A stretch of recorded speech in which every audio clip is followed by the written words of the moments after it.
We need to go from cold open to Zeke's rant. If you have a rant, I'm willing to hear it. I'm still not good on the fly. What's grinding your gears this week, Zeke? That much? All right, let's just drink. That's the best thing you said all month.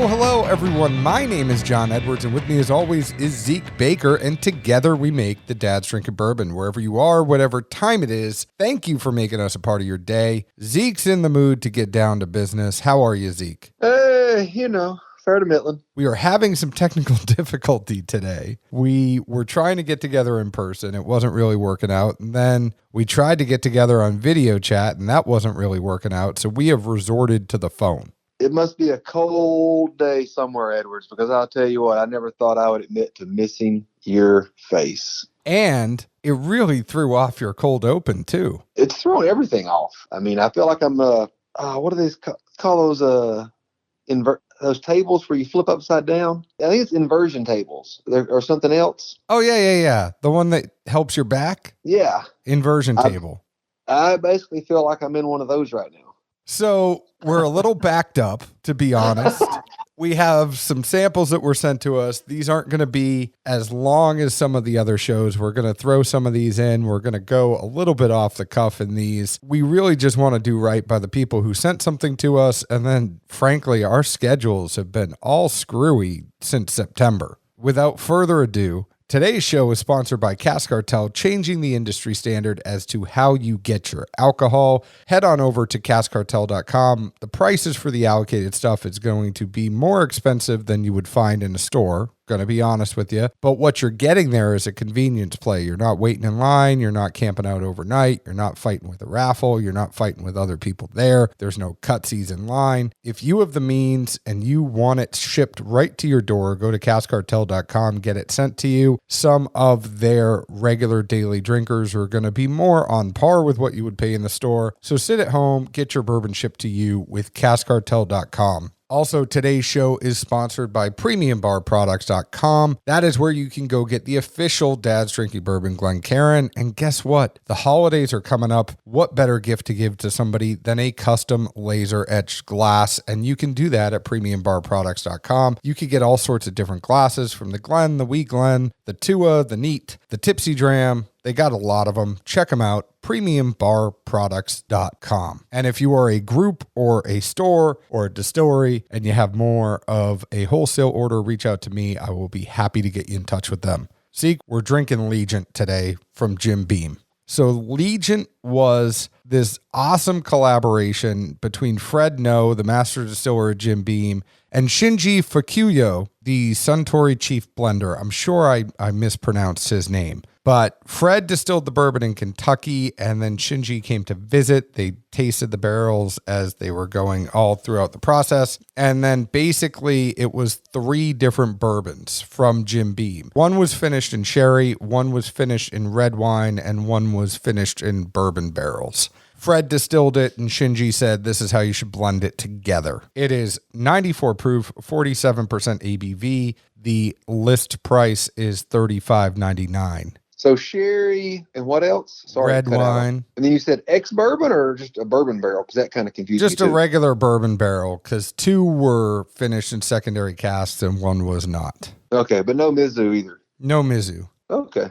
Off the cuff, I feel like the nose. I get candy corn, but bite. And there's a fair amount of ethanol that comes off this for a 94 proof, I thought. Yeah, I wonder what the ages are of the whiskey that they put in. I mean, if it's regular standard Jim Beam age. Well, I think the more important thing would be how long the 2 that were aged set in that second barrel. Because Jim Beam is at least 4 years. This other stuff, I mean, did it sit in there for a couple months? Did it sit in there for a year? I mean, they said it was years of a collaboration. I just wonder how much longer that was finished. I mean, at first, it kind of reminds me of like alcohol-y Beam. But then on the back end, I pick up some of the finishes. Unfortunately, I'm out of old tub currently. Hint, hint, Tark, if you hear this episode. I wonder how this stands up against Old Tub at 100 proof and, just being a 4-year bottled in bond. The crazy thing on the nose, it's very sweet. I do get that candy corn, and I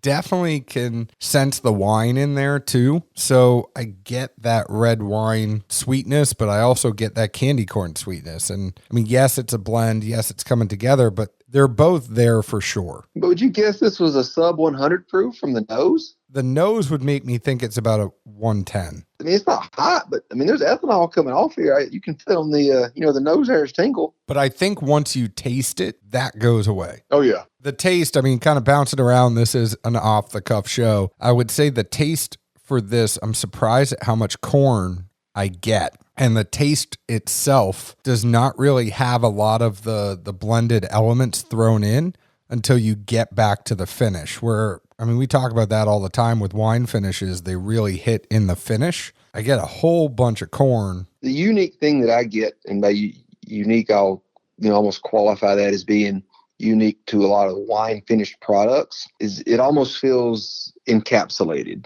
It's got like a cooling effect immediately on the tongue, and like on the outside and border, you kind of feel that wine finish just being a different profile. But then it's like that whole like capsule basically just dissipates and goes away. And then you're back to just a youngish and, like you said, corn forward bourbon product. So something that I find pretty neat, since you brought that up, is more like the roof of your mouth and the effect that you get there, that cooling effect. And the red wine and sherry kind of goes to the top. If I was going to say it's anywhere in the palate, it hits my roof and then it's corn on the bottom. It's funny how you can blend it together, but they still kind of stay compartmentalized in the kind of quadrants of your mouth. No, I agree. To me, it's more the outer border of the palate for me instead of the roof or tongue, but it's the same effect. And I guess if you get really elemental about it, it really helps you identify where and what senses you have, throughout a tasting process, as far as like, oh, well, this hits me here, but this aspect hits here. So it's a neat little learning process, I guess. No, I find it really neat. And it's why I always try in my tasting notes to say where I'm getting a certain note or where I'm getting a tingle or a sensation, because I think that's another aspect of the experience is the mouthfeel. Yeah, I mean, you have to work the product to identify that, and also, whatever you pick up initially, well, clearly that's a different part of the whole tasting profile and in a different area where you're tasting with different senses. So you can't always go by that initial flash as far as, what you're picking up, if you do or don't like it, et cetera, Totally agree. I think as far as this product goes, I don't want to simplify something that was a very complicated process. This is a unique taste on a finished product from Jim Beam. The fact that it's $35.99 for a finished product, yes, the age is going to be young. I don't think that anything over 4 years should be called young, but it's an adolescent whiskey that is finished at a fair price. And if finished whiskeys are your jam, if anything Japanese is your jam, there's no reason you shouldn't go pick this bottle up for $36. I don't know if I'd go with the whole Japanese aspect. I feel like that's more Mizu and more Scotch based. This isn't very Scotchy to me. It's not very Scotchy, but you have that Japanese influence, and there's a characteristic to it that I would say is not a straight Jim Beam bourbon. Dancing around still, I feel like my rating for this, I think I've used this at least once or twice in our history now. I'm going to give this the Denny Green rating. They are who we thought they were. You read the label, you know what goes into it, you taste it. Yep. And this is one of those ones at $36. If you were to go buy this at a bar, I would tell you, okay, they're going to charge $10 for the pour, 10 to 15. At that point, just go buy a bottle. And the distribution is getting better and better for Legent. That's one of the reasons why they sent us a bottle. So thank you, Jim Beam. They sent us this bottle because it is going to have more wide distribution. Last year, it was Kentucky only.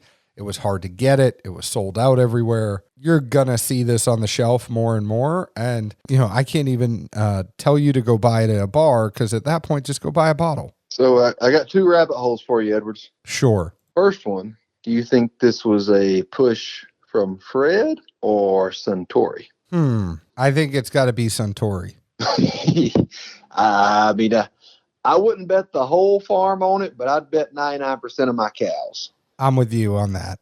What's your other rabbit hole? So my second thing, this is a two-parter. It gets even better. The first one is, I mean, I really wonder how well, I guess, co-branding or whatever you would call it, and using that to start with an L, it must have really hit the market testers well, because you not only have Legent, but you've got Long Branch as well. I know they have different stories behind them, but still, these people pay for testing what sounds and looks the best, yada, yada, yada. How do they both come up with a product that starts with an L? Second, on the similar theme, Long Branch as well, a sub 100 proof product, a much milder blend, not as expensive as other offerings in the line, and aimed at a different demographic. I wonder for you, how big is the Legent and Long Branch demographic becoming as part of the, bourbon basis, so to speak?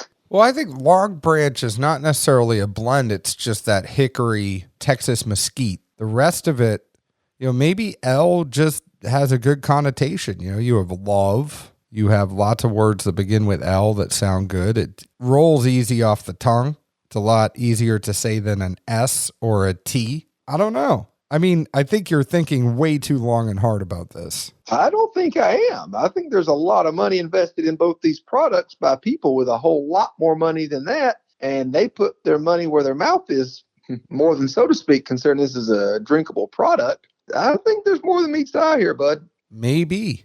I think this is that area where, the bourbon nerds will admittedly call ourselves go and think, yeah, it's cool. Like, I wouldn't invite it to a party, but if somebody I knew was drinking it, I wouldn't give them a hard time. But then you see like a stat, it's like this many units sold, which equates to this much money. And you're like, holy shit. Fair point. You gave this the Denny Green rating. Are you giving this a buy, bar, or pass? I agree with you in that if I wanted it, I would just buy the bottle. I'm a big Beam fan.